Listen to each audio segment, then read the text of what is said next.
Friend, सबसे पहले हम राउटर को अपने पीसी से कनेक्ट कर लेते हैं और कनेक्ट करने के बाद हम इसको की जो डिफ़ॉल्ट आईपी होती है 192.168.1.1 उस पे लॉगिन कर लेते हैं। लॉगिन करने के बाद सबसे पहले जी हमें पासवर्ड बनाने का ऑप्शन प्रोवाइड करता है, जिसमें हम इसका एक नॉर्मल ही पासवर्ड बना लेते हैं admin.123। ठीक है, अब इसको बनाने के बाद इसको हम लॉगिन करते हैं उसी पासवर्ड से। लॉगिन करने के बाद सिंपली ये क्विक मोड पे है पेज खुला है। इसके अंदर क्विक सेटअप के अंदर ये सिंपल सी सेटिंग होती है, इसको बड़ी इजीली और सिंपल 1 मिनट्स के अंदर हम इसको कंप्लीट कर सकते हैं। सबसे पहले जी हमें क्विक सेटअप के अंदर कंट्री सेट करने का और टाइम सेट करने का एक ऑप्शन प्रोवाइड करता है। कंट्री में हम इंडिया सेलेक्ट कर लेते हैं, टाइम में न्यू दिल्ली का।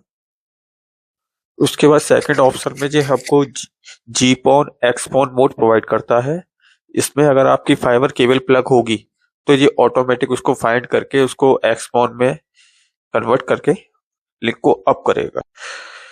फाइबर कनेक्ट थी तो उसने लिंक को ऑटोमेटिक कनेक्ट कर लिया। उसके बाद अगला ऑप्शन जो हमें देता है नेट की आईडी डालने का, जिसमें ट्रिपल पीओई, डायनेमिक और स्टैटिक आईपी का ऑप्शन होता है। आपको जिस तरीके की आईपी आपके आईएसपी के द्वारा प्रोवाइड की गई हो वो आप इसमें डाल सकते हैं। स्टैटिक आईपी है तो आईपी एड्रेस, ट्रिपल पीओई है तो उसमें user name password.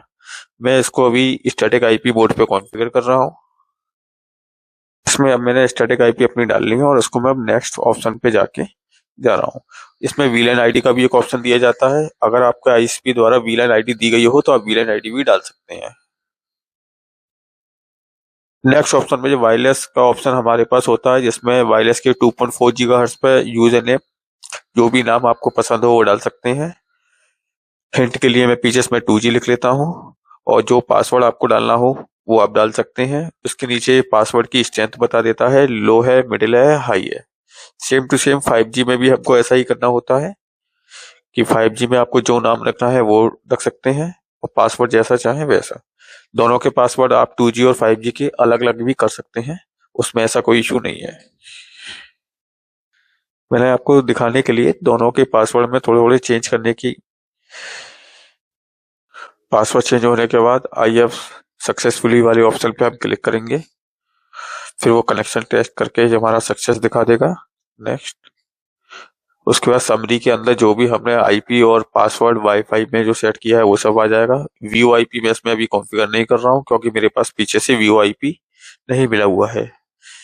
View IP में टेलीफोन पीएनटी के सेटअप की लाइन होती है, जिस कंपनी का हो उसका आपको डिटेल डालनी होगी, नंबर्स वगैरह फिलअप करने होंगे, तब जाके लिंकअप होगा।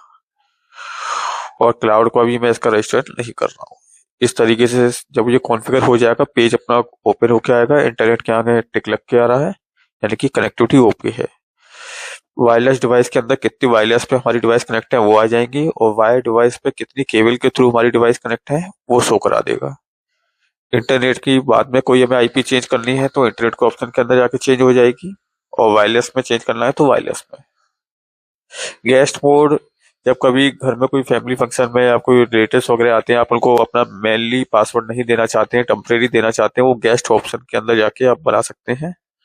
इसके अंदर वाईफाई का नेम और पासवर्ड आपको ओपन रखना है या पासवर्ड बना के रखना है वो उसमें सेलेक्ट करके आप कर सकते हैं। मल्टी एसएसआईडी एक तरह से फेक एसएसआईडी यानी डबल एसएसआईडी अगर आपको बनानी हो तो आप उससे बना सकते हैं। टेलीफोन का वही है वीओआईपी का अपना।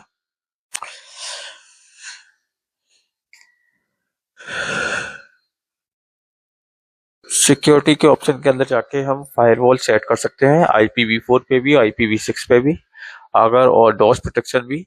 अगर आपके ये लो है या मिडिल है या हाई है, जो आप जैसे चाहें वैसे अपना सेलेक्ट कर सकते हैं, जिस तरीके की आपको सिक्योरिटी इसमें रखनी हो, जिससे अनवांटेड अटैक्स और पिंग्स वगैरह आपको ना मिल सके। सर्विस फिल्टरिंग भी लगा सकते हैं, जिसमें आपके जो ऐप होती है उनकी फिल्टर करने की। एक्सेस कंट्रोल्स में आपका ये है कि कौन आपके राउटर को एक्सेस करे कौन नहीं, उसकी आप सेटिंग इसमें कर सकते हैं एक्सेस कंट्रोल में जाके।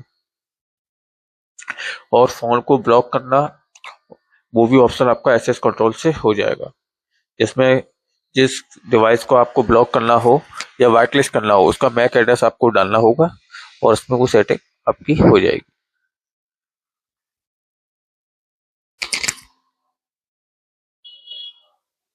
नेट की कनेक्टिविटी वगैरह अगर हमें चेक करनी हो तो हम सिस्टम टूल्स के अंदर जाके डायग्नोस्टिक्स वाले ऑप्शन में चले जाते हैं और यहाँ पे हम डीएनएस की पिंग लगा के उसकी कनेक्टिविटी चेक कर सकते हैं।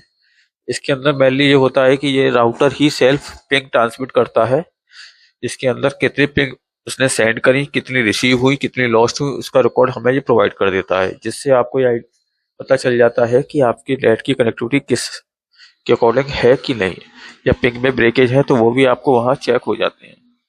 मैंने टोटल 4 पिंग ट्रांसमिट की है, इसमें चारों की चारों लॉस है, यानी कि मेरी रेस में अभी नेट की कनेक्टिविटी नहीं आई है। राउटर का फेमवेयर अपडेट करना हो तो फेमवेयर अपडेट के ऑप्शन में जाके हो जाएगा। राउटर का लॉगिन पासवर्ड चेंज करना हो तो वो भी ऑप्शन आपका एडमिनिस्ट्रेटर के अंदर है। और इसमें अगर लोकली रिमोट मैनेजमेंट आपको ऑन करना हो तो लोकल मैनेजमेंट में जाके इनेबल पे टिक लगाना होगा आपको, और उसको आप इनेबल कर सकते हैं। रिमोटली आप इसको अपने आईपी बेस्ड एक्सेस कर पाएंगे।